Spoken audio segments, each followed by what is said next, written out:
Good afternoon, ladies and gentlemen. My name is Wally Rowder. Thank you for joining me for BizTalk 73. It's my absolute pleasure to see you here today.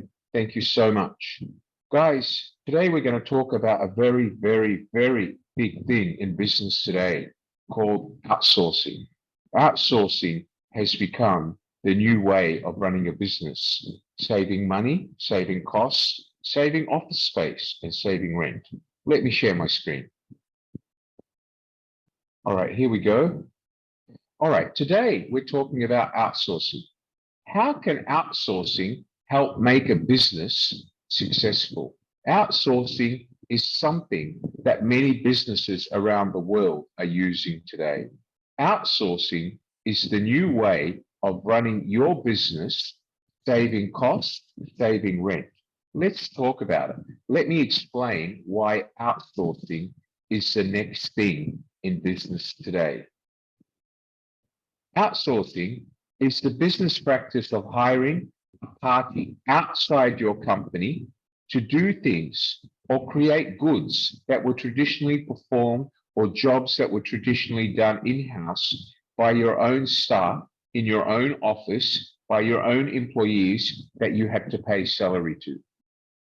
So outsourcing basically is giving the task to a third party to do for you at a lower cost without having to continue paying somebody's salary or waste office space. That is outsourcing. What does outsourcing do? Why do people use it? What is the benefit of outsourcing? Outsourcing was first recognized as a way of doing business or a strategy back in 1989. And now that people have learned about how much money they can save, it has become an integral part of business economics all the way up to today. During COVID-19, it became even bigger. A lot of countries and governments don't agree with outsourcing. And shortly, I'll give you an example of an airline, a very famous airline that is currently being dragged through the courts because they thought they could use outsourcing to actually fire 2,500 staff and reduce their salary bills. So outsourcing is considered a no-no by some governments because they're afraid of how many people could lose their jobs. Let's look at some of the big companies. Look at some of the big airlines. For example, Singapore Airlines, some of the banks, they outsource their call center to an overseas call center in another country. That's outsourced.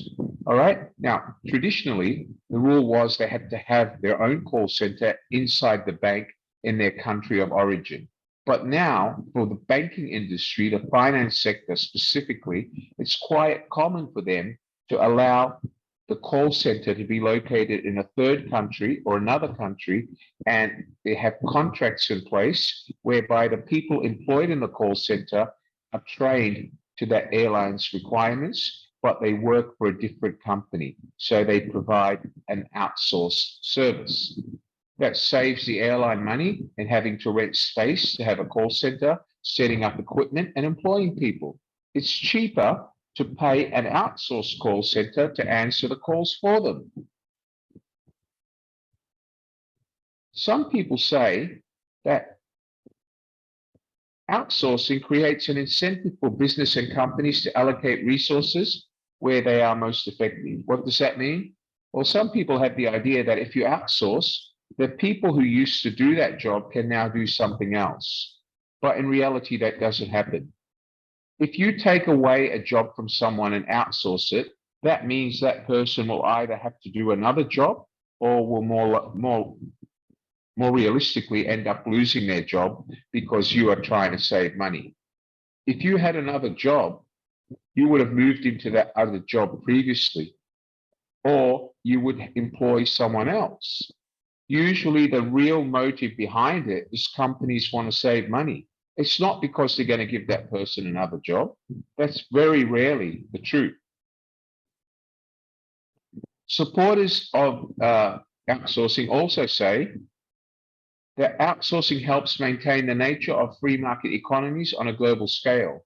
We can argue that. Because if you actually take the job away from someone and they become unemployed, you're putting pressure on that country's economy because you have more people looking for social welfare or end up living below the poverty line. So are you really helping, or are you just adding detriment to your country's economic state of affairs? When is outsourcing okay? When? In what way can outsourcing be a good thing in business? We're going to talk about that. Does everybody understand what I mean by the word outsourcing? Yes or no? Okay. All right. Let me just bring this back up. I can't see the rest of my participants. Just hold on for a moment, would you? Okay. All right. All right. So everybody here.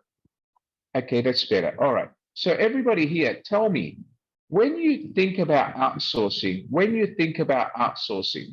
does everybody understand what I mean? Who wants to put up their hand and tell me, what does outsourcing mean? Rosalind, can you tell me what you understand by outsourcing, Rosalind?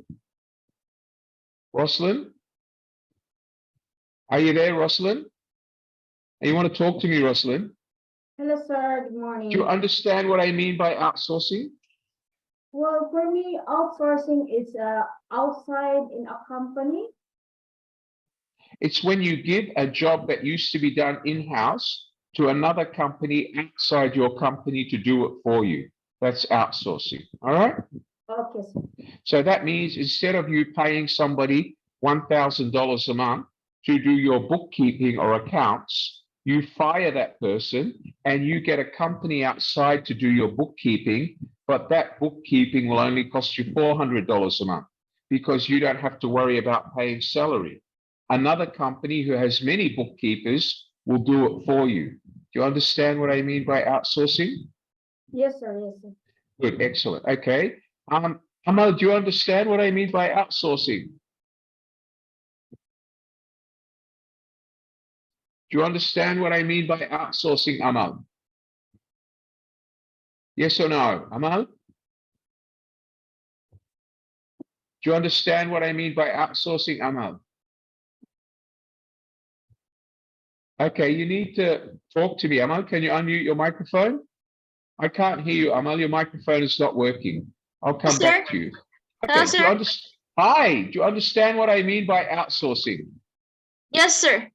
Tell me, what does it mean? Outsourcing means a company is giving a job. No, it means that the company is taking the job from its own staff and giving it to a third party outside. You understand that? Okay.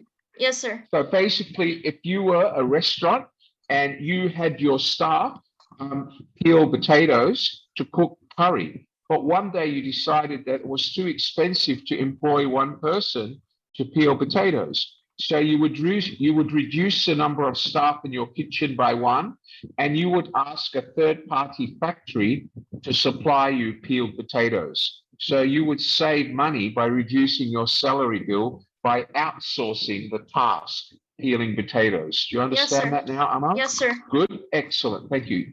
I'll talk to you soon. All right, so outsourcing is a way, typically, where companies try to reduce their costs. Recently, there was a case in Australia, Qantas Airlines, Qantas Australia, the flying kangaroo, shortly after COVID-19, decided to sack over 2,500 pilots, captains, and cabin crew, claiming they could no longer afford them. But shortly after that, they outsourced the same job to a company and paid those flight attendants half the salary they were paying their company flight attendants. But why did they do that? Because when you outsource, the flight attendant works for a third-party company, is paid by the hour, she gets no medical benefits, no annual leave, or if she does, it'll be very minimal. So Qantas was trying to reduce the cost it incurred on its manpower. But unfortunately, Qantas lost that. And I'll tell you about that shortly, because they were taken to court in Australia and a judge overruled that their action to go into outsourcing and terminating 2,500 people was illegal. And we'll talk about that shortly later. So outsourcing, even though it sounds like you save money, can cause controversy because in some countries, governments will actually stop you from retrenching so many people to outsource. Some countries ban outsourcing in certain fields. All right. So outsourcing is specifically a cost-saving measure for companies. It saves rent and it saves cost. Let's talk about that more shortly. All right. So everybody understands what I mean by outsourcing. Let me go back to my screen. Okay. So the art of outsourcing, supporting a business by reducing its costs and moving the responsibility to a third party. Let's go on. What is outsourcing? Let me go through it. Amal owns a company. Amal's company is ABC Beauty Salon. Amal used to do manicures and pedicures, but Amal had to employ 2 manicurists and 2 pedicurists who she used to pay nearly $2,000 a month in salary. But manicure and pedicure were not a big business. She only got 1 or 2 customers on the weekend. The rest of the week, all her customers were there for facials, hairdos, and more expensive treatments. So Amal decided to outsource the manicure and pedicure business. What does that mean? She outsourced it. Every time a customer made a booking, she would call people from another company who would send a manicurist to her salon. They would do the customer's manicure and they would go. Amal would not pay the manicurist or the pedicurist salary. A third-party company would do that. And they would sign a contract with Amal that they will provide her a manicurist and a pedicurist based on her request. She only has to book 1 hour in advance, and they will only charge her a flat fee every month of $200 or $300. So that means that Amal has reduced her $2,000 wage bill to only $200 or $300. All right. Contract out. Why do they contract it out? Because it's cheaper. Why should I pay $2,000 for 2 manicurists when I can contract it to a third-party company and I can get a manicurist anytime I want to come and look after my customer in my salon, and I only pay $300 a month to the agency? Why would I actually want to pay the salary myself? Does everybody understand my example, guys? Yes or no? Do you all understand it, Amal? Yes, sir. All right, good. Can anybody else give me an example of outsourcing that you know about? Has anybody here ever experienced outsourcing? Does anybody know what outsourcing means as far as your job is concerned? Yes, Vikram, nice to see you again, Vikram. Can you open your microphone, Mr. Vikram? Go ahead. Good afternoon, Vikram. You want to talk to me, Vikram?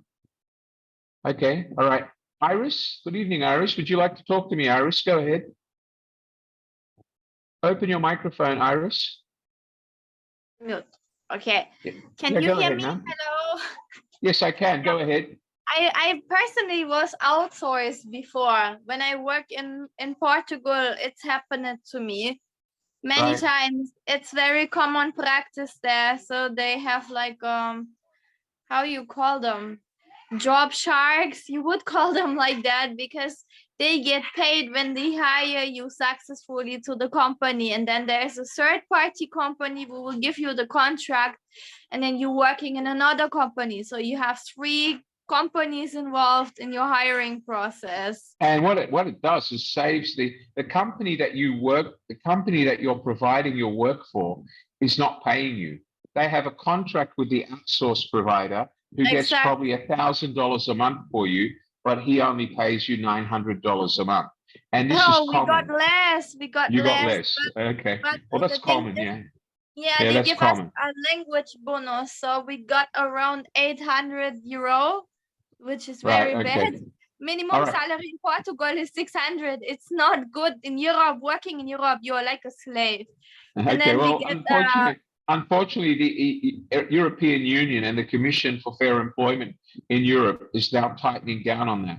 But unfortunately, it is a practice in some parts of Europe, like Greece, Italy, Amsterdam, and Portugal. It is a practice, and companies do take advantage of it.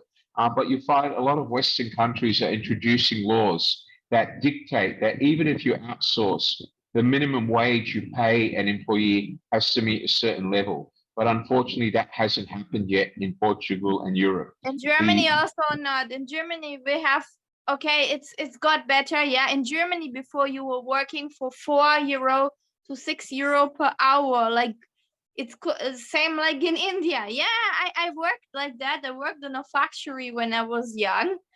Yeah. Oh my God, no, that's why I'm not there anymore. I cannot Oh, live that's there. okay. Well, yeah, I mean, outsourcing has its disadvantages, unfortunately, and the disadvantages are usually for the worker, not for the employer.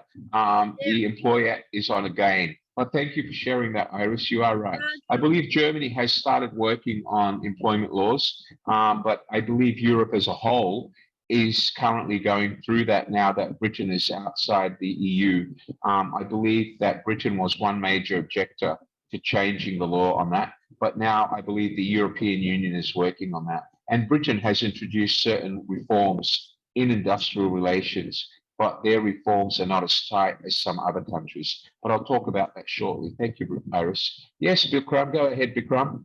Are you there? Can you unmute your Hi, sir. Good microphone? afternoon, Yes, sir. go ahead, sir. Good evening, sir. How are you? Good, thank you. Go ahead. So there, where I work here in Bangalore, there are several companies who are outsourcing. One of them is the famous company. It's Uber, Yes. which is outsourcing the taxis. And instead of buying the taxi and running their own taxis, they offer you to register your taxi, and you will ride for them, and whatever they will get the driver. Well, that is a form of outsourcing, but that Uber model is not 100% outsourced. So what they're saying is you rent your own car, you register with them, they allow you to use their app, and you get a commission. Is that right? Yeah? Yes. Okay. Yes. Now, who pays for the car rental? You do or another company? For the car rental, that's my own car. So yeah, you see, that's not really outsourcing. That's not outsourcing. That's more like you're working as a self-employed hirer. It's not really outsourcing. So they're employing you under a term called a self-employed hirer. So you basically come to them, you hire their radio services, you have your own car. For every job you get through their radio or through their computer network, they pay you a certain amount of money, but you're not really outsourced. Outsourced would be when they employ you through another company and you get a full-time salary. So if Grab went to, for example, ABC company, they said you employ 500 drivers, you give them cars, and for each driver you put on the road, we'll pay you $200 a month. But every time the driver gets a fare, you have to pay their commission, all right? Or you pay us a commission. So that would be more of outsourcing. So they're not carrying the burden of buying the cars. The company that gives you the car and employs you buys the car.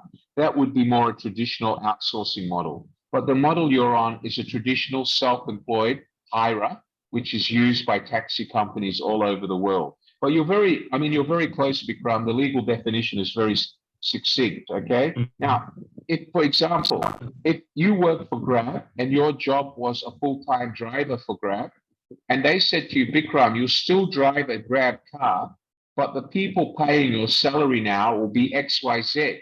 You work for them and you drive our car. The reason they do that at any time you decide to give up, all right? They don't have to employ someone else. They call the agency that you belong to and say, I want another driver. Bikram is no good. So what they're doing is they're taking you from another company and they have a choice whether they keep you or not. But your salary and everything is not their problem. It's the other company's problem. How much do they pay the other company? It'll be a lot more than the other company pays you, because that company has to provide them manpower all year round, okay? So, for example, this is what they say. We can say that like some company manpower and they says we need this much of employees. They do hiring work for them. That's right. Is that Well, correct? no, basically, they don't just do hiring. They make sure they provide them labor. It's Okay. basically a labor contract. So what they say is every month I need 40 cleaners. I will outsource all my cleaning to you, but every month you must make sure I have 40 people to clean my office. Who they are, I don't care. I don't care if it's Bikram. I don't care if it's anyone. Every month, 40 people must work here. So they will pay to the agency, and agency will take care of the employees Yeah. or work. So what they'll say, okay, they'll say to the agent, okay, for cleaning I need 40 cleaning staff a month. Each of them has to work 10 hours a day. I'll offer you a contract of 25,000 euros a month to supply that, right? That's it.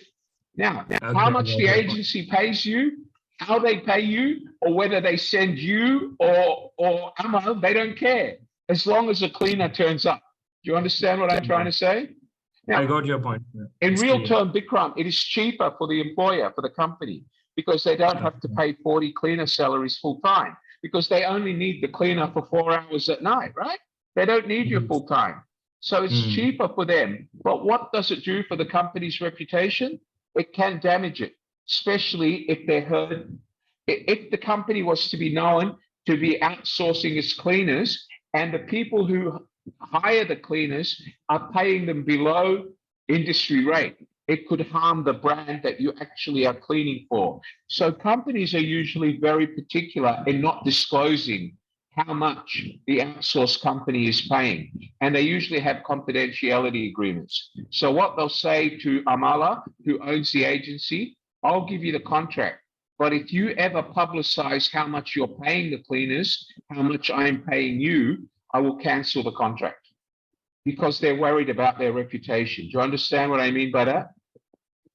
Yeah, I got your point, sir. And you can use another example. The people that make mobile phones for Apple, okay, Foxconn in China, at one point they were using child labor, and it was proven against them, and Apple had to take action. But you see, the point is, Apple does not employ the people in the factory. Foxconn does. All right. Apple has a contract with Foxconn to make phones for it 300 days a year, 10 hours a day, and produce mobile technology for it. But Apple, after the backlash came out that they employed child labor, Apple put its hand up, and Apple said, "Whoa, stop. You using child labor reflects on the Apple brand." Okay. So now Apple have these strict guidelines where they go to Foxconn on a regular basis. So even though it's outsourced, it's under much stricter guidelines. Okay. And now I believe that Apple is reviewing its legal relationship. Instead of outsourcing, they will no longer do that. Foxconn will be the manufacturer, Apple will just order, and there'll be no relationship of outsource, because Apple is concerned about its reputation. Do you understand what I mean? So outsource is a very dangerous platform, because it can fire back at the business. All right? Yes, sir. But outsource has become very popular now in the food industry, waiter, waitresses, chefs, in the hotel industry, in the airline industry, in the cleaning industry, and in the office industry. For example, if you're a small business and you need a finance clerk once a week to fill in your balance sheet, you don't need a full-time accountant. You're a small business. You only need someone to do your accounting once a week. So instead of employing an accountant, you outsource it. You outsource it to an accounting firm who every week sends Amal, who's an accountant. She comes to your office for 2 hours a week. She does all your books and goes. Who gets paid? The accounting firm charges me a fixed amount every year, and I don't know how much they pay Amal. It's none of my business. Do you understand what I mean by that? Yes, sir. Good, excellent, thank you. Does everybody understand the examples I just gave? Yes or no? Amal? Yeah, Iris? Good. Okay. Pratik, do you understand the example? Thank you, sir. All right, thank you. Juan, do you understand the example? Juan? Good, excellent. Okay. Natarajan, do you understand the example, Mr. Natarajan? I can't hear you, Natarajan. You're on mute. Okay, Laurie Bell, do you understand the example, Laurie Bell? Laurie Bell, talk to me, Laurie Bell. Open your microphone like a good girl. Open your microphone, Laurie Bell. Hi, Laurie Bell. Do you understand what I've explained so far, gorgeous? Oh, yes, sir. Good girl, excellent. All right, let's go on with the lesson, please. All right, so we said here, the company contracts out for cheaper pay, third party or specialized service provider, individual or firm. So the company no longer gets involved in paying a salary. I don't have to worry about office space. As long as somebody does the job that used to be done in-house, I pay a fixed rate. And then if that person is sick, if that person can't come to work, it's not my problem. The outsource provider, the third-party service provider, still has to get someone to do the work for me. Okay, let's watch this short movie about outsourcing and then we'll talk about it. Let's take a quick look at the concept called outsourcing. With outsourcing, a business makes a choice. It decides not to do a process itself, but to delegate a business process or activity to an external provider or supplier. So with outsourcing, you get somebody else to own and manage and deliver the hopefully to the agreed standard.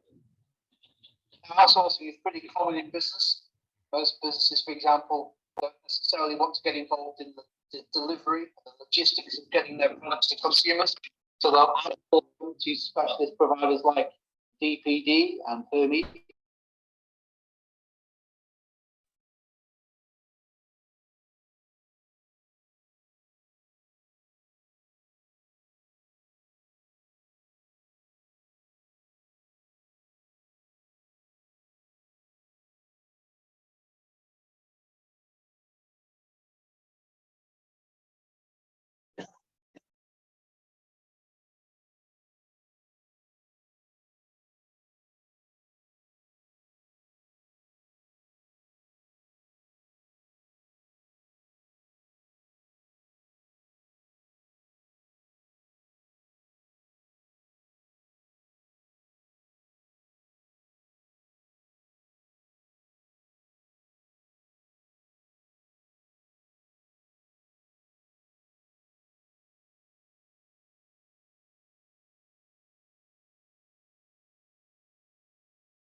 Okay, so what he spoke about with call centers, with the banks using call centers, that's truly outsourcing. It is outsourcing. Offshoring is totally different. Offshoring is where you move your operations to another country and you employ people yourself to reduce costs. It is not outsourcing. All right, does everybody understand what I mean by that? Yes or no? Do you all understand that? Okay, all right. So if I run a factory making shirts and I run that factory in Australia, and the cost to make a shirt is $50. But I can go to Vietnam and open a factory there, and I can make the shirt for $20. So I decide to open a factory in Vietnam under my company's name, and all my shirts will be made in Vietnam, even though I'm an Australian company. That would be an example of offshoring. Do you understand that? All right. Yeah. The shirts would come back to Australia and they would have a label on them with my name, company name, which is an Australian company. The only person that knows they were physically sewn in Vietnam were the people that sewed them. But everybody, my consumers, know that I'm an Australian brand. Okay. Do you understand what I mean by offshoring? Yes or no? All right. Everybody thought once that Apple made its phones in the US. Apple has never produced phones in the US. They've always been produced by Foxconn in China. Do you understand that, everyone? Okay. All right, good. Let's go on. Why outsourcing? Why is outsourcing good? Why do some people think it's good? One, because you can save money on wages, you can save money on salaries, right? Because you can lower your wage requirements and labor costs. It means that you don't need so many people working with you, and instead of having 3 people in your accounts department, you could have only an accountant, and then you outsource all the bookkeeping work to an accounting firm outside, free up resources. You could reduce the cost of infrastructure and material because you don't need more computers in the office. You don't need to own more workstations.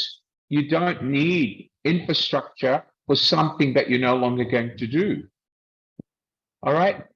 You will actually be able to focus more on your core functions. For example, selling the goods rather than worrying about having a team of salesmen yourself.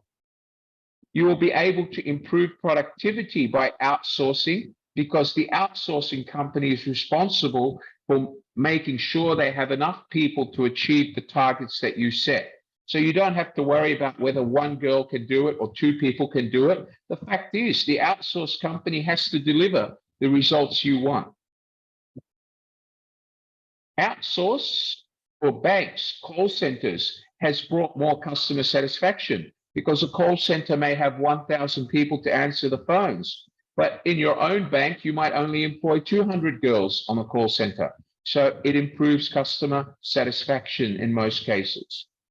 Okay, it gives you a chance to globalization. That means instead of only answering calls from customers in one country, you become more multinational by having your call center outsourced to a call center in India or the Philippines, where they're able to cater for callers from all over the world. It allows you more flexibility to be selective, because if the outsource agency sends you someone that you're not happy with, you can just say, no, I want someone else. It frees up resources for you and allows you to get the people who work for you and get paid more to do more important jobs rather than simple rhetorical or clerical jobs. And it allows more innovation in the way you become more profitable. So instead of trying to reduce salaries to become more profitable directly as a company, by simply outsourcing it, you're giving the responsibility to someone else, and you're putting a cap on how much you're paying to get that done. Because remember, even if you reduce somebody's salary by $10 a week, you still have to pay benefits. You still have to give them annual leave. Does everybody understand what I'm saying so far? Yes or no? Do you all understand that? Yeah? Okay. Can I ask you, if you go to a restaurant, do you think the restaurant can outsource its executive chef? Is that a good idea? Yes or no? Who can tell me? Why can a restaurant not outsource its executive chef? Who wants to tell me? Who's going to give me an academic answer? Come on, anyone? Mr. Amala, you know the answer. I know that. I need one of the students to tell me, sir. All right, go ahead. Let's talk to Priya. Priya, why can't you outsource the job of your executive chef? Go ahead, Priya.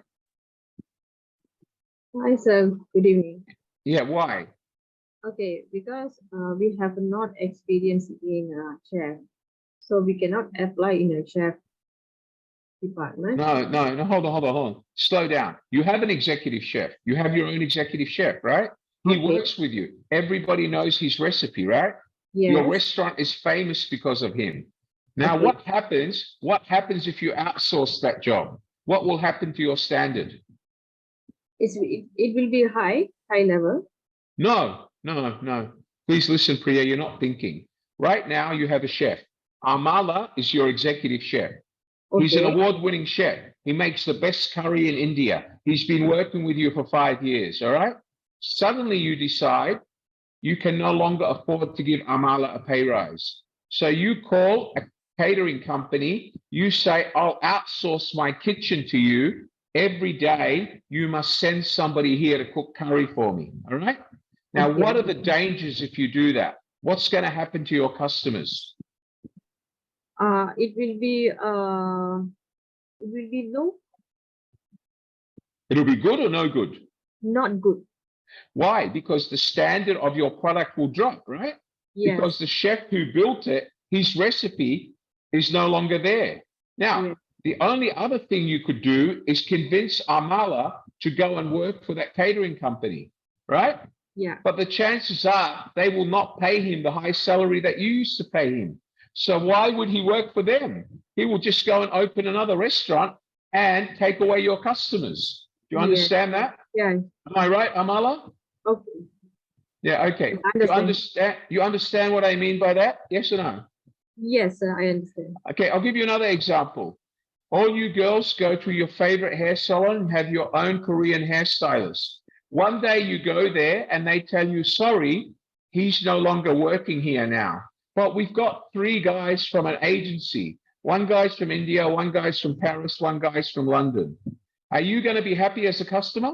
No. No. Because for 5 years, you always wanted a Korean hairstylist, right? But Yes. because they used to pay him $3,000 a month, that's too expensive. But if they go to an agency and say, every day when I open my salon, you send me 3 hairstylists. I don't care where they're from. They can be from any country. Now, even though they may save money on salary, what's going to happen to the quality of service they deliver to the customer? Will that be the same?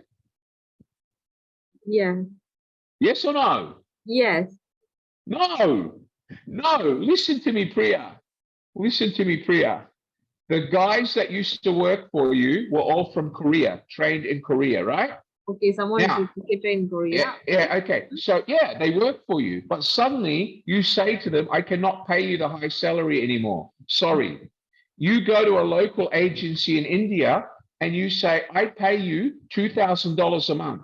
But every day you must send me 3 stylists to look after my customers, right? Now, Okay. you've saved money on salaries, right? But are you going to keep your customers? Are they going to be happy? No. Happy, not happy. Because if they pay $200 for a hairdo, they expect a Korean to do it for them, not an Indian, a Pakistani, or Bangladeshi, or French, or English. They want Korean. So what do you do to your business reputation by outsourcing? You can't, because your business is a service. Customers come to you not because of your salon and because of the chair color. They come to you because of the Korean man who works there, right? Because he's the one that does their hair. So you couldn't outsource that. If you outsource that, your business would go bankrupt. The same with the chef. You can't outsource the chef. You can outsource the other jobs in the kitchen, like the cooks and the dishwashers. But your executive chef, you could never outsource. Do you understand that, Priya? Okay, now I understand. Good. Okay, thank you, Priya. All right. Who have I got? Norji, do you understand what I just explained, Norji? Norji bin Ompukik? Norji, are you there, Mr. Norji bin? Unmute your microphone for me, Norji. Hi. Do you understand what I've explained about outsourcing? Yeah, I do understand. So, yeah. Have you ever experienced outsourcing in your country? Yes. I'm working in a sale company. So I was used to run real estate and in the companies, and then so We do accessing for logistics, also mechanical works. Yeah, entirely from the third party. You outsource it, right? You outsource it to someone else, right? And Yeah. but you're very careful about what you outsource. Logistics is okay, right? Yeah. Telephone call center is okay, but you wouldn't outsource the main elements of your company. No. Okay. Yeah. So how do you decide what you outsource? Can you explain? How did you make a decision on what services to outsource?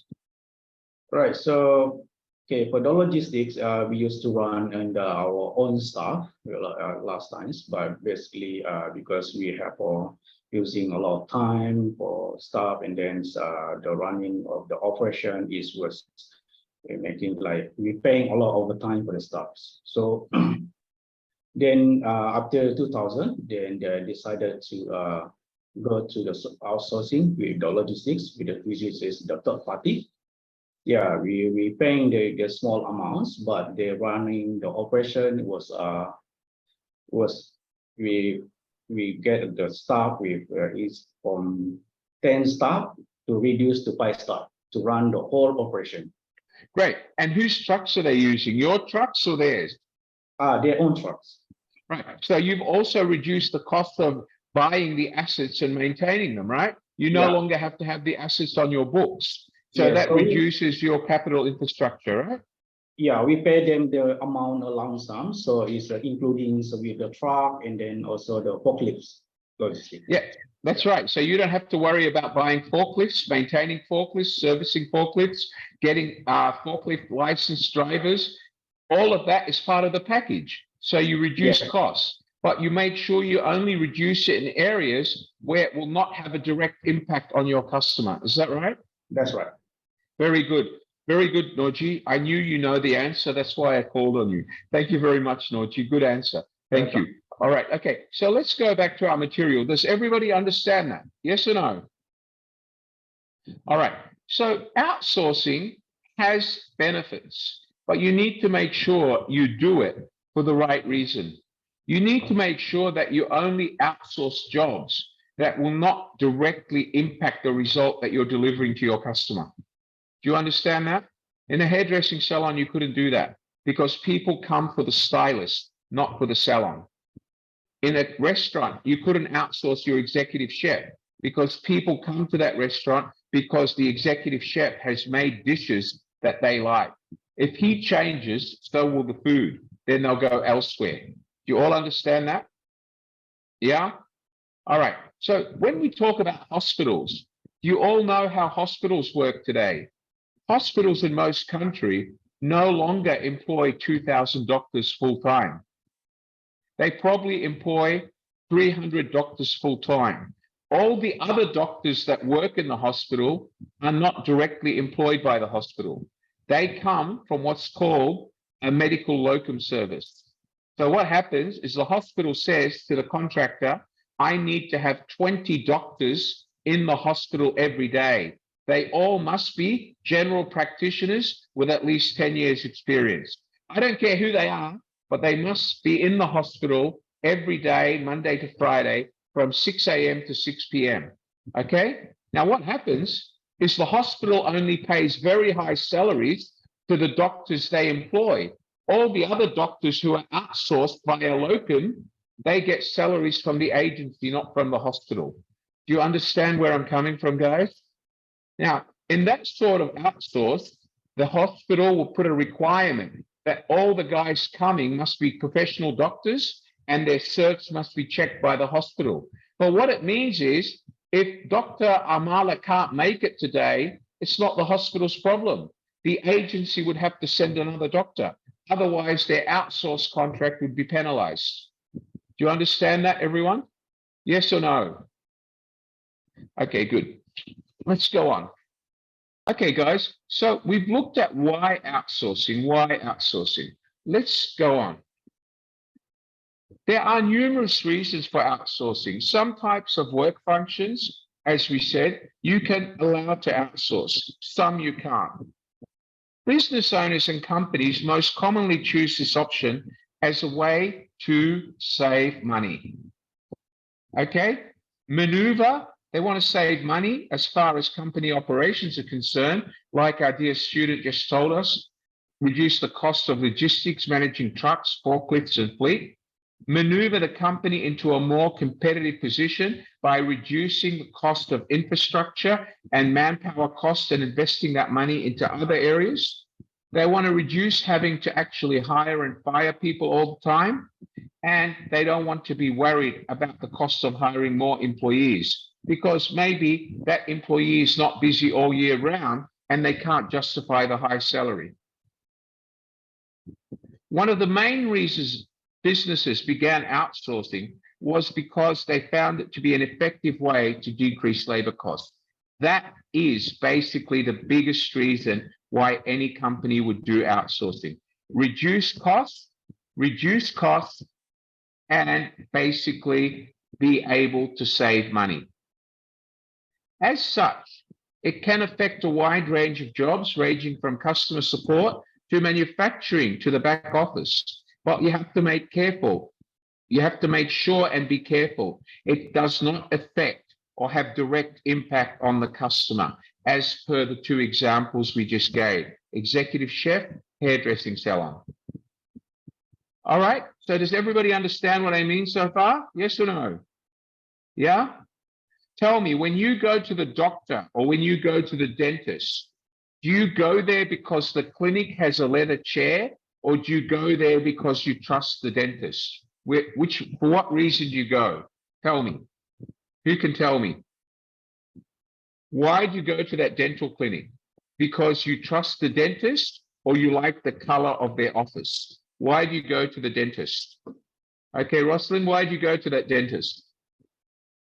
Yeah, because this dentist is recommended with my friends, and she go there many times, so she recommended me, and she so you go to that clinic not because it's ABC clinic. You go to that clinic because Dr. Amala is working there. Is that right? Yes or no?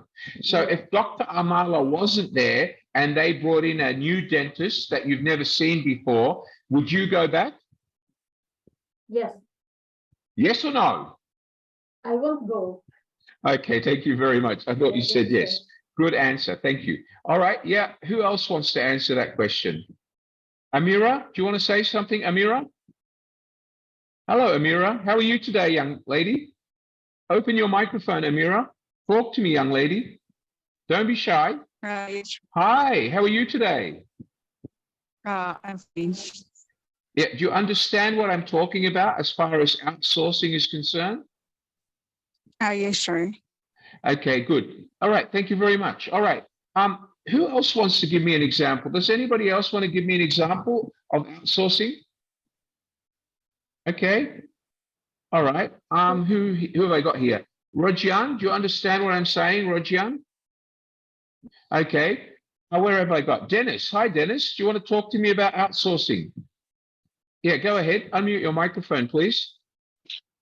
Go ahead, Yes, Dennis. good afternoon, sir. Good afternoon, mate. Go ahead. Regarding the outsourcing, mostly in the construction firm, they're hiring most of the outsourcing company like this, because there are some small works which to be finished it and some punch lists to be well done for the project. Okay. That is a typical industry because electricians are the same everywhere. If you say to an electrician, install 2,000 PowerPoints, you can outsource that, all right? But if you want to say you're designing a condominium building that you want to sell for millions, then as a designer or as the property developer, you might go to an architect to design it for you and pay him a fixed project price for the design. And then when it comes to building it, you might want to employ project managers to project manage on contract basis. But would you outsource the project management? No, because the minute you outsource project management is you will lose control of the final product. Do you understand that, Dennis? Yes. Thank you very much. But in construction, a lot of the small tedious work, the routine work has been outsourced, and I totally agree with you. And you know, it hurt me, Dennis, because when I bought my new apartment, I bought it from the Singapore government, under the Singapore government's housing development board, and we were promised a wooden flooring of a certain quality. Now, when I moved into the house, the wooden flooring that was laid down by the builder was damaged. So instead of calling the builder's flooring expert back, guess what they did? They gave it to an outsourced general maintenance company. And what do they do to my flooring? Instead of fixing it, they ruined it. So I had to change the whole wooden floor myself. And so there's some jobs that you can't outsource, because if you pay for a red cedar floor and you get a general maintenance contractor to repair it, the value of that floor just went from $10,000 down to zero, because the people that installed it were experts at installing a wooden floor. So you have to be very careful what tasks you outsource. Would you agree with me, Dennis? Thank you very much, sir. Thank you. And let me just add that Dennis's example is very important, because in the construction industry, if you're building an office building and there's 2,000 power points, you have to employ your own electrician that works 8 hours a day, and he can probably only install 40 power points a day. Now, if Dennis goes to an outsource, he will say to them, I have 2,000 power points. You have a week to install them. I will pay you a fixed contract price of $2,000 to install all 2,000 power points. I don't care how many electricians you send. I don't care how many hours they work, but you start work on Monday, all the power points must be installed by Wednesday. If any of the power points are faulty, I will deduct $20 from your contract price. So what has Dennis just done? He's outsourced the routine work with requirements. Do you understand what I'm saying? And they can save money, and they can use that money on more important things like employing better project managers, better engineers, and better people to run the business. Do you agree with me, Dennis? Thank you very much. Does everybody understand that, guys? Yes or no? Yeah? Hospitals even outsource nursing duties. If they don't have enough nurses, they call a nursing agency and they say, tomorrow I need 10 extra nurses. Why? Because it's cheaper than hiring more nurses when they don't need them, because the hospital is overcrowded only for 1 week. After that, it's not going to be overcrowded. Does everybody understand what I'm talking about? Yes or no? Yes or no? Does everybody understand? Good, excellent. All right, let's go back to our screen PowerPoint, please. Okay. Let's talk about an airline who got into trouble by outsourcing. Let me show you a video.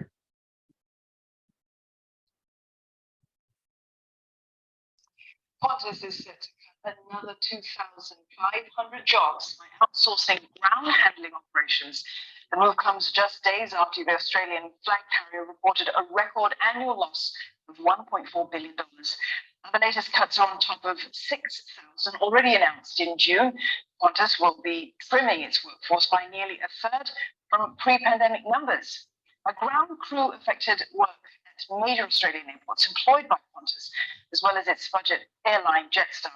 The decision will save the company an estimated $72 million each year. It will also allow Qantas to avoid investing in equipment like hubs and bag loaders, which could cost more than $70 million over 5 years. The airline is bracing for at least a $7 billion drop in revenue because of the COVID-19 pandemic. Okay, so what happened there was Qantas, the airline, decided to reduce its loss by outsourcing. But did it work for Qantas? It didn't. It didn't work for Qantas, because when they outsourced, the quality of baggage handling was not the scratch. People's bags were lost. People could not get their bags on time. Aircraft were departing late because they couldn't load the bags on time. Does everybody understand what I'm talking about? Yes or no? Yes or no? Do you understand? Can everybody hear me? Can you all hear me? Yes? Okay. So Qantas decided to outsource, but when they know the airline and know the flights were fired. Now, all the subcontractor baggage handlers, the outsourced, didn't know which bag goes where. So what was happening? People's bags were getting lost. Aircraft were getting delayed because there was a delay loading luggage. The airline went into chaos. Do you understand what I mean by that? And then in Australia, we have very strict industrial relations laws. The union movement took Qantas to court and said that Qantas should not have outsourced these jobs because they are jobs which directly impact the airline industry. Qantas tried to convince a court that they had to do it. They lost their battle. The High Court of Australia ruled that Qantas was acting illegally by outsourcing cabin crew jobs and baggage handling jobs, because cabin crew have a responsibility for the safety of passengers. The court cited that outsourced cabin crew may not be of the same caliber as Qantas adhered cabin crew, and the safety of passengers was in question. They also came back and said that baggage handling disruptions at airports was causing a problem for the industry. So the High Court of Australia has ordered Qantas not to outsource baggage handling activities at some airports. Now, that is still happening, and it's going to take time for them to go back because Qantas is now appealing, but the courts have already made it clear that their appeal will fail. So outsourcing is not something taken lightly. And if your company wants to outsource, first and foremost, they have to make sure that the government is not going to reject that proposal based on the number of people who will lose their job. Now, of course, if you're only going to replace 1 or 2 people, fine.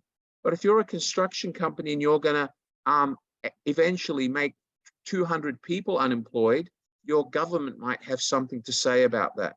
So not only do you have to check about industrial relations law, you also have to check about other laws pertaining to outsourcing, etc., in your country, because I know in some countries outsourcing is forbidden in certain areas or in certain industries, especially in airlines and hospitals.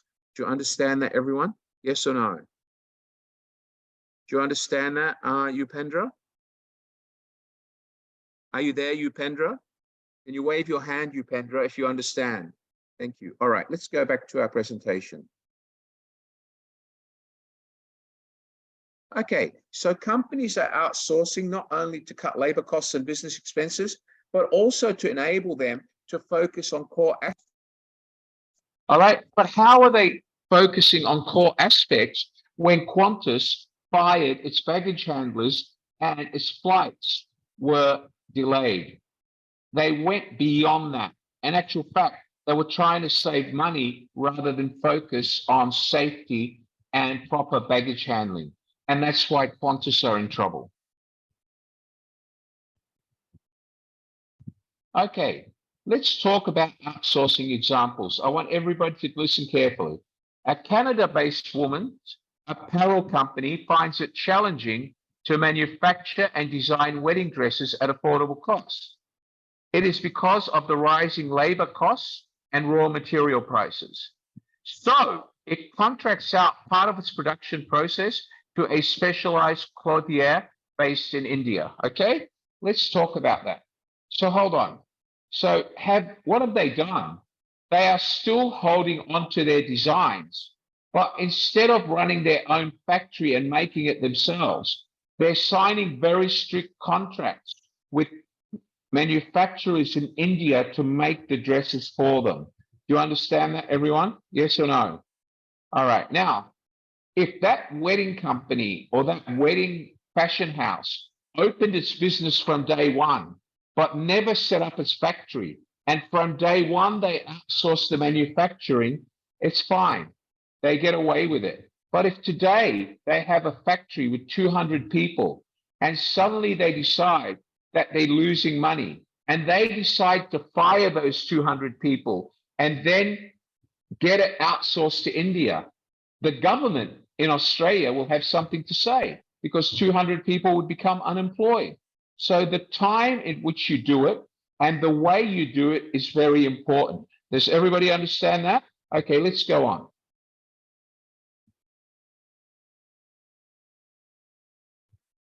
Okay, it says both parties sign a contracting out agreement to proceed. And what does it say? The engine contractor completes the quality production at a cheaper cost and ships the dresses to the Canadian firm at Canada. It thus results in increasing the firm's profits, okay, and the firm still has control over the design.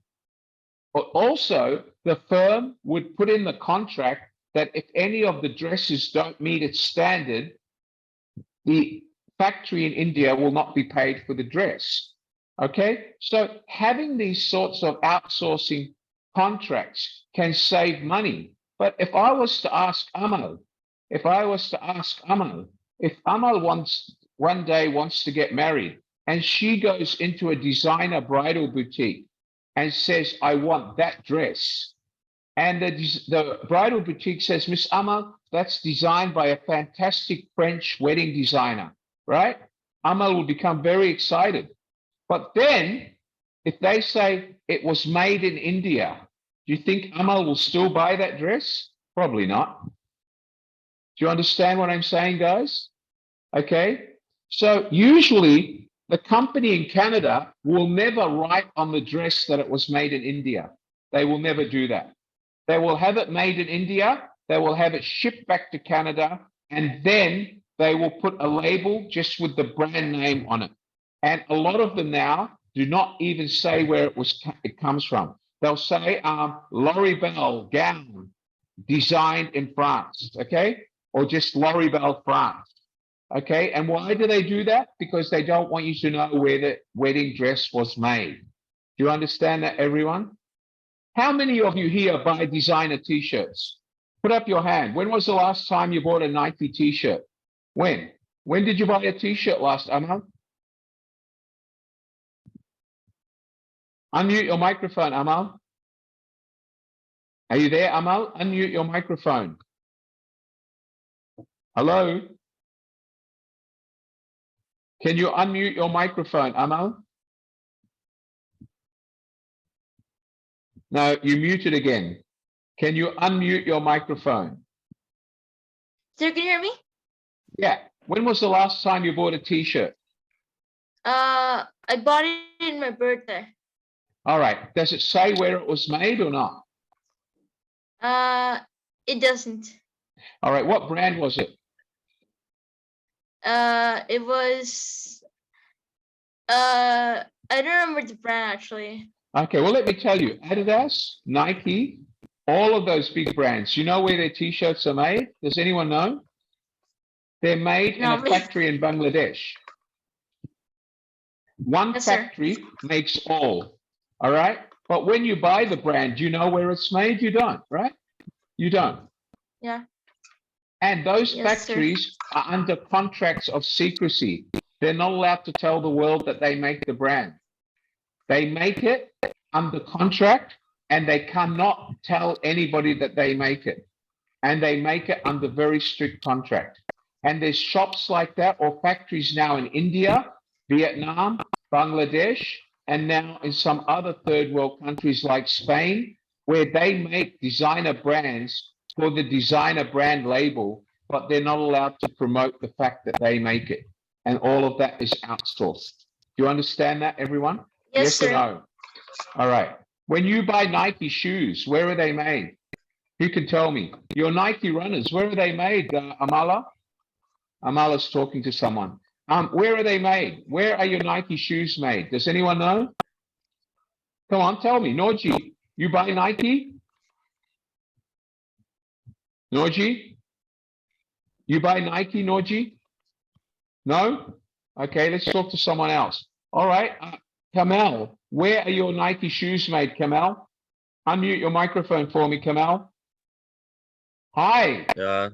Hi, hello. Where are your Nike shoes made? Do you know? Vietnam. Right. When you bought them, did you know that? Where? when you bought your Nike shoes, did you expect them to be made in Vietnam or not? Sometimes, not not every day. All right. So can I ask you a question? When you buy a pair of Nike shoes for $200, are you comfortable when you know it's made in Vietnam?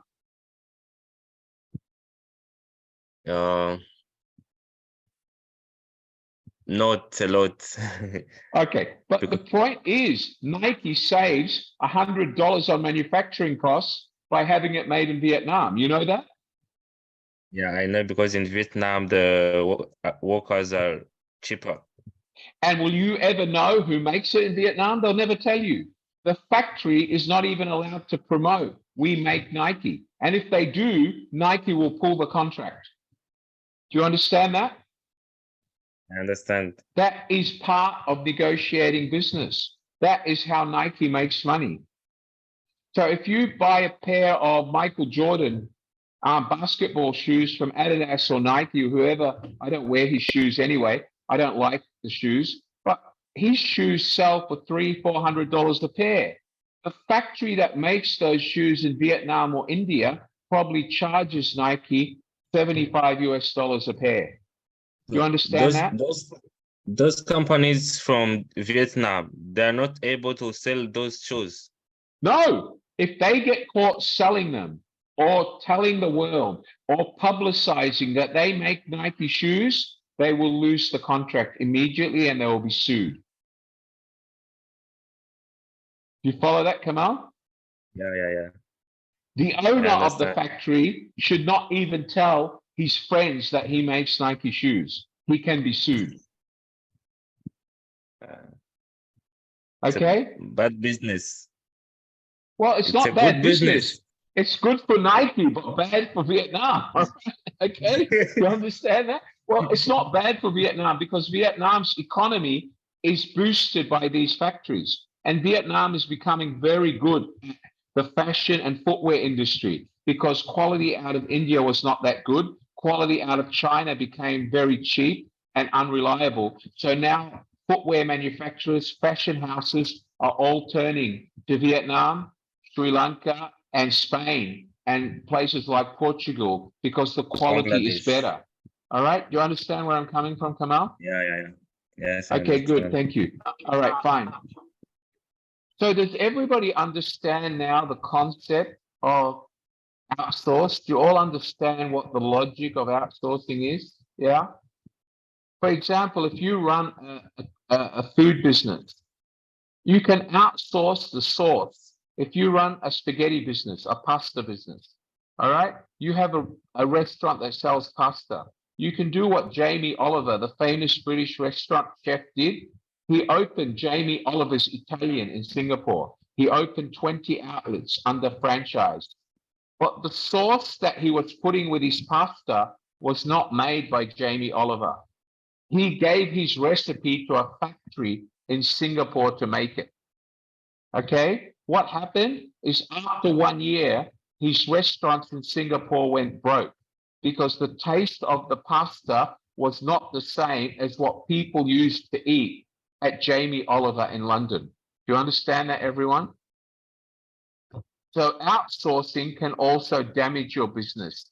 You have to be very, very careful about what you outsource and when you outsource it. Everybody understand that, Pratik? Good. Let's go on.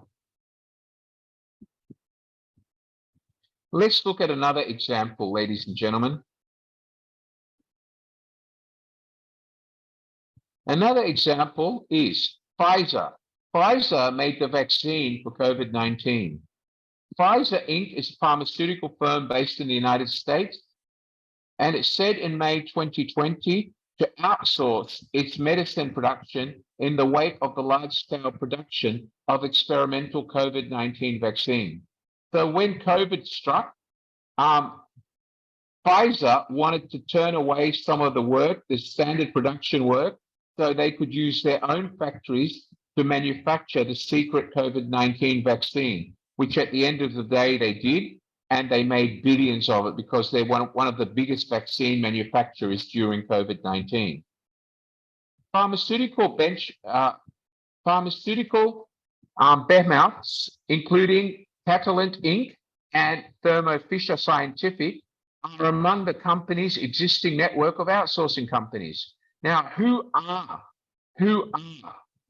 behemoths? Behemoths are basically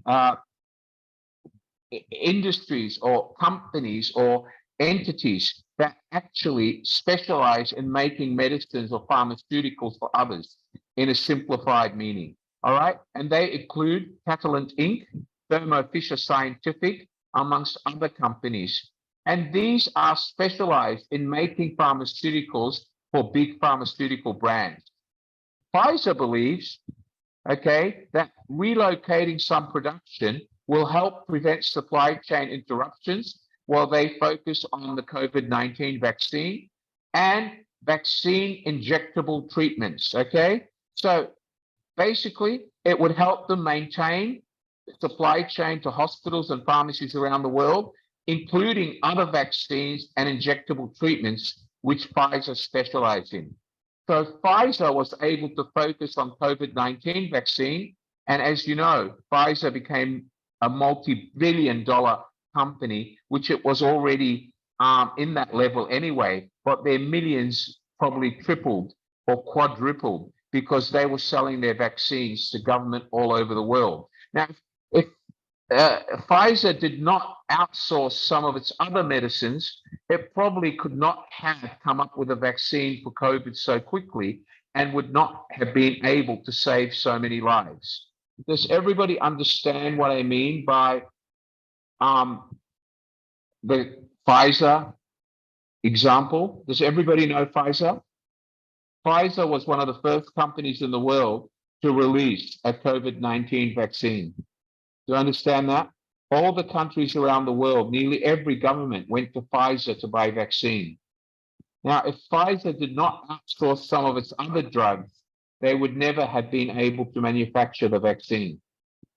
And the Pfizer vaccine has to be made in a very cold temperature controlled room. And when they ship it, it has to be shipped at a temperature. It can never be allowed to go to normal room temperature. Otherwise, it can kill someone. So for Pfizer, it was very important to find the right outsource partner that could manufacture other medicines while they focused on the vaccine. Does everybody understand that? Yes or no? Okay, very good. Let's go on.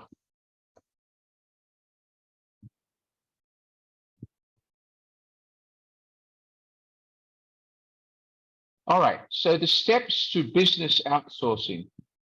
Can somebody take their green pen off my screen, please? Amala, could you find out where that came from and remove it? There's a green mark on my screen, sir. Okay, the first part in steps to business outsourcing are to analyze your processes to see what part of your business can you outsource without impacting customer, sales, and quality. Then you have to plan how you're going to outsource it and to what extent you're prepared to sacrifice your reputation. Then you have to find a vendor that can actually do the work for you and actually negotiate a price which is going to reduce your costs. And that's known as contract preparation. That can take months. Then you have to come to a mutual agreement and execute the contracts. That will start the business relations, and that will mean that your company will still have to constantly oversee the outsourced agent or the outsourced company or the outsourced factory who's going to be doing the work for you. All right, so you will have to provide them executive support to go and check on them to make sure that your standards or your brand is not compromised. Does everybody understand what I mean by the steps to business outsourcing? Does anybody have any questions about that? Any questions? Are you sure? Okay.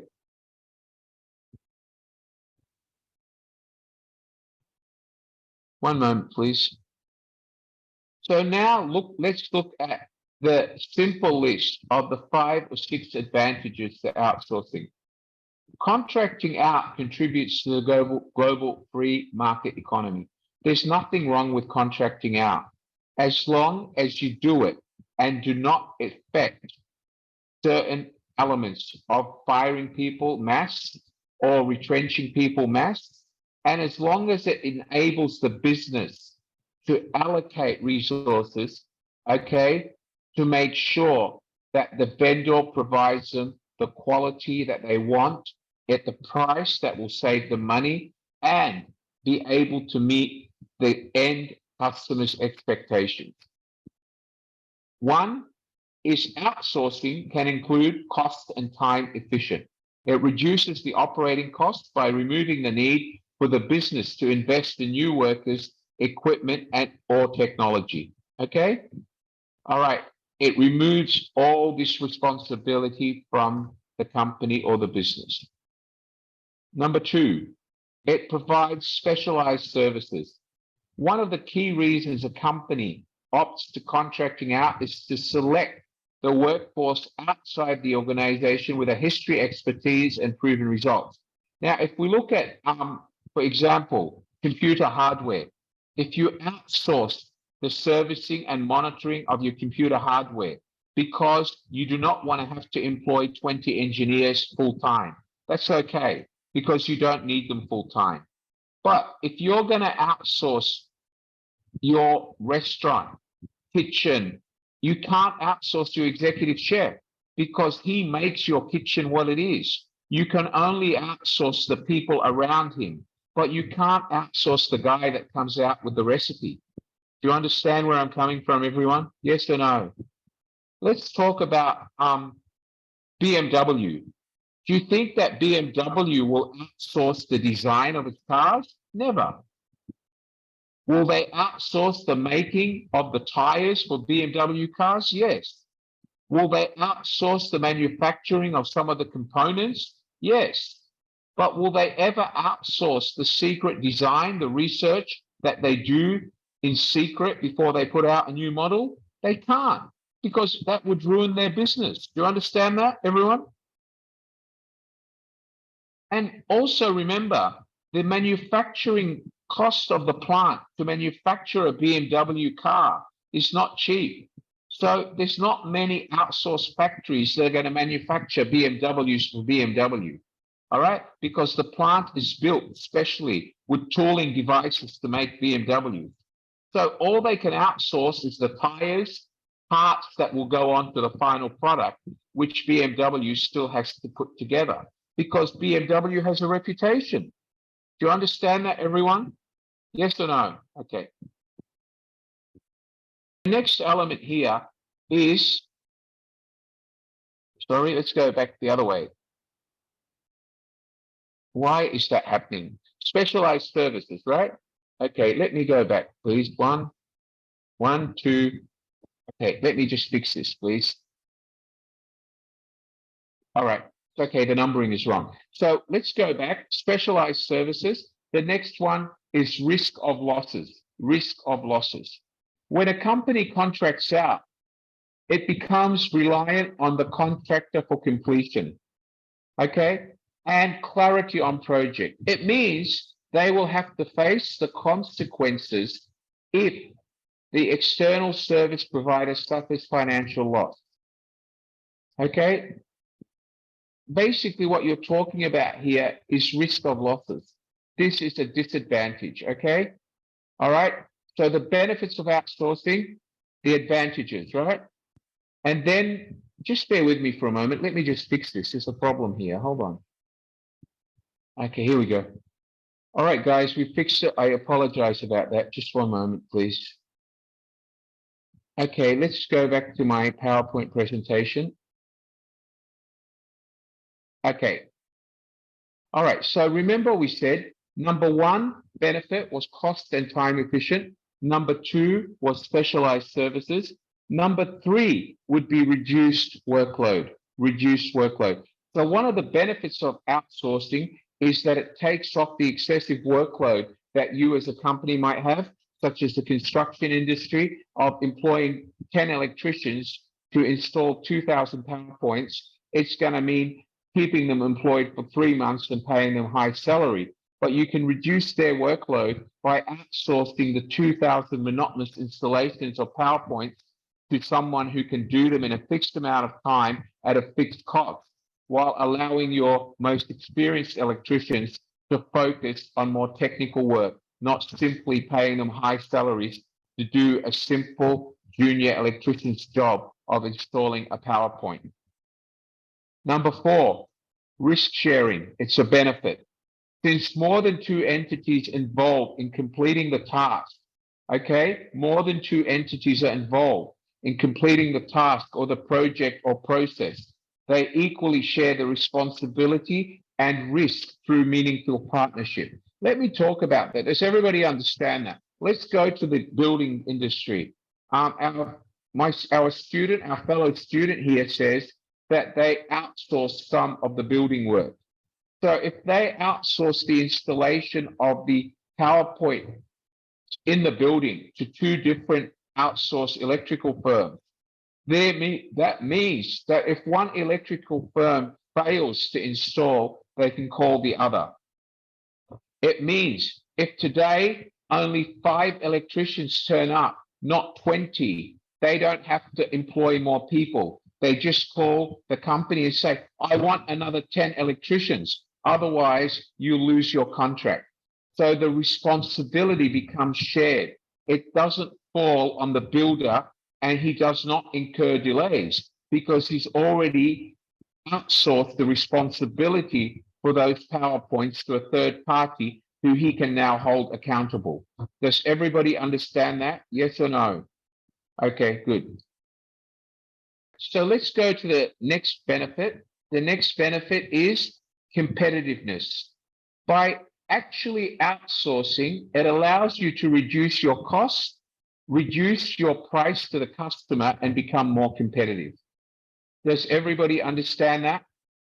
It will thus improve the efficiency and competitiveness for your brand. You will be able to sell your brand at a lower price and therefore more competitive to compete with your industry competition. For example, if you produce the wedding dress designed in France, manufactured in India for $500 compared to manufacturing it in France for $1,000, of course, you can sell the dress at a lower price and be more competitive and therefore sell more dresses.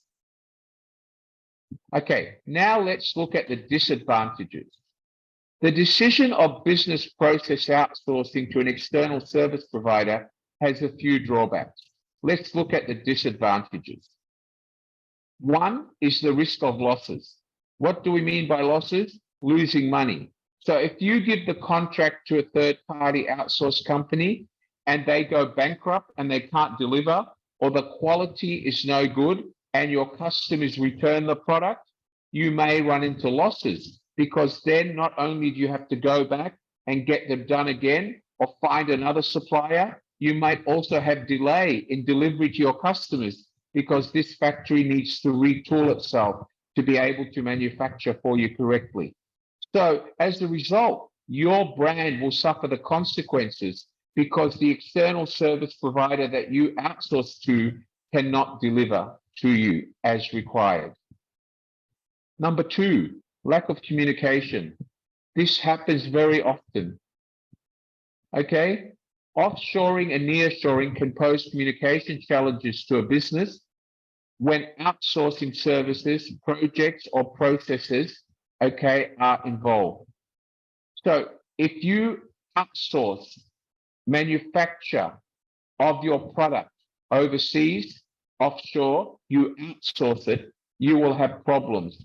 However, if you offshore by setting up your own factory, that is probably the safer way of doing it. But that involves a cost, because if you offshore and build your own factory, you still have to spend money. If you outsource, you don't, because you're asking somebody else with a factory in that country to make it for you. But there's disadvantages there, because the people in that factory may not understand English, They may not understand the specifications you've given them. The time zone may be different, and you find it hard to communicate and get product out on time, which could mean that your supply chain is interrupted, your deadlines are interrupted, which cause a problem for you with your customers. Excuse me. And what it would happen is the problem of outsourcing to a call center in India, the Philippines, or outsourcing to a factory in Vietnam, the language barrier can lead to a loss of time, loss of production numbers, or basically loss of control of the outsourced activity because your people can't control the people in Vietnam because they cannot communicate because of the language barrier. Now, when you sign a contract to outsource to a factory in Vietnam, they'll probably say, oh yeah, we have someone that speaks English. But as you move down the line and try to solve problems, that you will find that there will be a lack of communication barrier, especially when you go offshore. If it's near shore, like Singapore and Johor, it's easily dealt with, but not when you're offshore to a country in the opposite part of the world and have it done by a third party. Threat to job security. Of course, if you try to outsource and the people that work for you know about it, like the people at Qantas, their unions will take Qantas to court and they will be ordered to put them back at work. And if you've already signed an outsource contract, you have an obligation to that company. Even if the contract was illegal, you signed it in good faith. So the third party is still entitled to remedy because you decided to sign it. The fact that you signed a outsource contract and it was against the law based on the court's opinion means that you can no longer use that outsource contract company, but you still have to settle your contract with them and give the work back to your own employees. All right. And remember, the minute you start outsourcing and the people in your company find out about it, it will impact their morale, will lower production, because if their morale is lowered, their efficiency and productivity will be lowered. Okay, job losses, especially in the manufacturing industry, have meant basically major issues for governments. For example, when Ford Motor Car Company decided to close its factories, which had been operating in Australia for years, and take back the production of Ford cars to China, they had to settle or pay compensation to all their workers. Otherwise, the Australian government had a problem with them shutting down and taking their production back to China. All right. So they had to give notice to the government. They had to give people time to find jobs, and they had to pay them a certain amount of money in order for them to have time to find a new job. So sometimes outsourcing cannot be beneficial because by the time you weigh up the cost of ceasing your local operation and outsourcing it, it could end up costing you more to outsource than it was to do it yourself. Quality issues, you all understand about quality issues and outsourcing. We discussed those before. And 5, security. When you outsource, you lose control of the sensitive information about your blueprints, etc. For example, Apple gives its blueprints to the people at Foxconn. Can you imagine what would happen if a staff member at Foxconn sold that blueprint and sold it to another company? It would be very hard for them to do because they're not allowed to take their mobile phones into the Foxconn factory. They're not allowed to take pictures. They're not allowed to have any tape recorder devices. They check them. They search their pockets every day. When they go into the factory, all they have is their hands and their mouth. All right. So even though Foxconn tries to protect the secrets of Apple making their phones, there is still a chance of security breaches to intellectual property and design. And that's the chance that you take when you outsource. Even customer information with overseas call centers, it's always at risk. All right, let's look at the needs for business outsourcing. One, focusing of attention is a must if you want to outsource. Number two, you must be able to know that you're going to reduce costs. That's another element. Number three, you need to make sure that you're able to maintain excellence in the quality of the product or the service that you provide. You need to make sure that by outsourcing, it's going to help you grow your business and become a brand recognized for quality and excellence. Okay, it needs to have a boost to economic development in your industry. I don't know whether you call it a boost, but it certainly has to add value to your company. All right. Now, if you're outsourcing to another company in your own economy, in your own country, that will also boost them.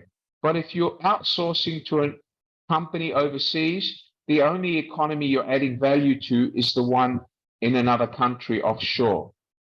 And also, in order for you to outsource, you need to make sure that it will not interrupt the smooth operation of your business. All right, does everybody understand what I said about why you outsource and the benefits? Please forgive me for the mix-up with the one slide. I apologize. When you get the PowerPoint deck on Monday, it will be corrected, so you'll have the one without the mistake of the one slide that you just saw. I do apologize for that. All right. Does everybody understand what I'm talking about when I talk about outsourcing? Yes or no? Okay. All right. Does everybody understand what I mean by outsourcing? Put up your hand. Come on. Only one person understands. Everybody else is asleep. And you understand about outsourcing? Good girl. Everybody, I want to see your hands. Go. Everybody wave your hand for me. Let's do it. Very good. Excellent. Okay. Let's ask some questions. Let's start with Mark. Nancy, unmute your microphone, please. Go ahead. Yeah, go ahead. Well. Okay, I can't hear you. Can you speak up? Okay, excuse me. Can you hear me well? Go ahead. Can you say it again? Nancy, I can't hear you. Can you hear her? Amala, what is the question? We can't hear you, Nancy. You need to fix your microphone. Please, guys, don't forget to visit our Facebook channel, Instagram channel, and give Wally the thumbs up. All right. Please make sure you go to the Apex Story on our YouTube channel and watch the videos. Please give me the thumbs up. All right. Have you fixed your microphone, Nancy? So can you hear me now? Yes, I can. Go ahead. Because I'm wondering about the Nike manufacturing and recording in Indonesia and Japan as well. Will it affect the customer reviews of Nike manufacturer in US or outside in the third country? Well, most of Nike's manufacturing is now done in Vietnam, in China, and in some parts, other parts of the world. I don't believe they manufacture in Japan anymore. They only do certain shoes in Japan, and it's not a big range. Okay, but most of Nike's shoes are manufactured offshore.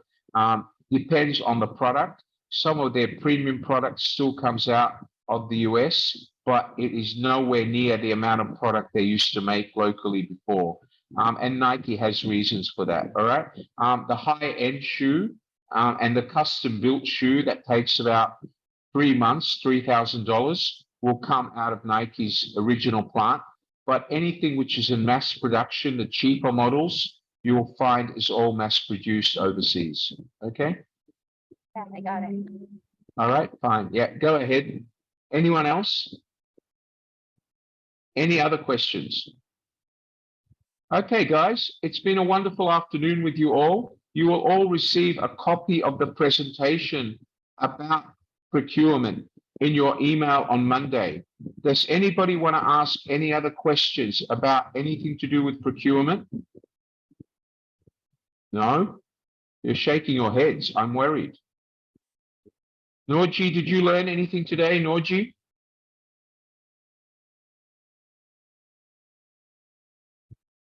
You did? Thank you, sir. Letitia, did you learn anything today, Miss Letitia? Good girl. Thank you. Nelsie, did you learn anything today, Nelsie? Good. Mary Grace Franco, did you learn anything today? Wonderful. Priya, you're scratching your nose, Priya. I'm worried. Did you learn anything today? Okay. All right. Pema, you're smiling, Pema. Did you learn anything today, Pema? Okay. You have beautiful white teeth, Pema. I wish mine were white. They're all yellow because I drink too much coffee. Look at Amala. He has white teeth as well. Okay. Amal, did you learn anything today? Good girl. Excellent. Okay. Who else learned? Mr. Kingwell, have you learned anything about procurement today, sir? Where is Herminia? Hermina. Hello, Hermina. Did you learn anything today? Good girl. Who else should I talk to? Where's Mr. Tapello? Tapello, there he is. Mr. Tapello, did you learn anything? Good man. All right. Amira, did you learn anything, Amira? Okay, good. All right, guys. From me here in Singapore, I wish you a very good afternoon. God bless you all. Please join us on Monday night for motivation. I look forward to seeing you again either next week or the week after for leadership or for BizTalk.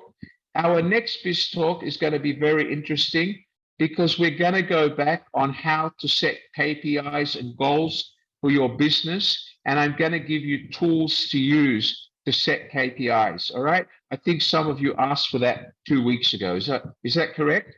You want to learn how to set KPIs. Am I right? Yes or no? Okay, we will do that. Okay. Is there any questions, guys? Anything else you want to learn? All right. Okay, Mr. Amala, thank you, my boss, my co-host. Thank you for hosting BizTalk 74 today. BizTalk 73 today, guys. Next BizTalk will be BizTalk 74, and that will be setting goals and KPIs. But thank you for joining BizTalk 73, which was focused on sourcing, which is way to improve productivity and reduce costs in business. Just remember that there are risks and make sure that if you choose to outsource, you only outsource parts of the business which are not going to put your brand at disrepute, your brand at jeopardy, because it could end up costing you more than the money you saved. Does everybody follow that? Yes or no? All right. Good night, everyone. I'll see you at the next BizTalk. Good night. God bless you all. Thank you, Mr. Amala. Thank you, everyone. Keep on smiling, everybody. And remember, education is your train to the future. We all continue learning. Learning never stops. Be positive. Look at the mirror every day and ask yourself, what have I achieved today? What did I do wrong today? How am I going to fix it tomorrow? Do you understand that, everyone? Look in the mirror, ask yourself, how long have I been doing what I'm doing today? When was the last time I started being eccentric and improving the way I do things? If the answer is never, then I suggest you start today. All right, everyone. Good night. God bless you all. Good night.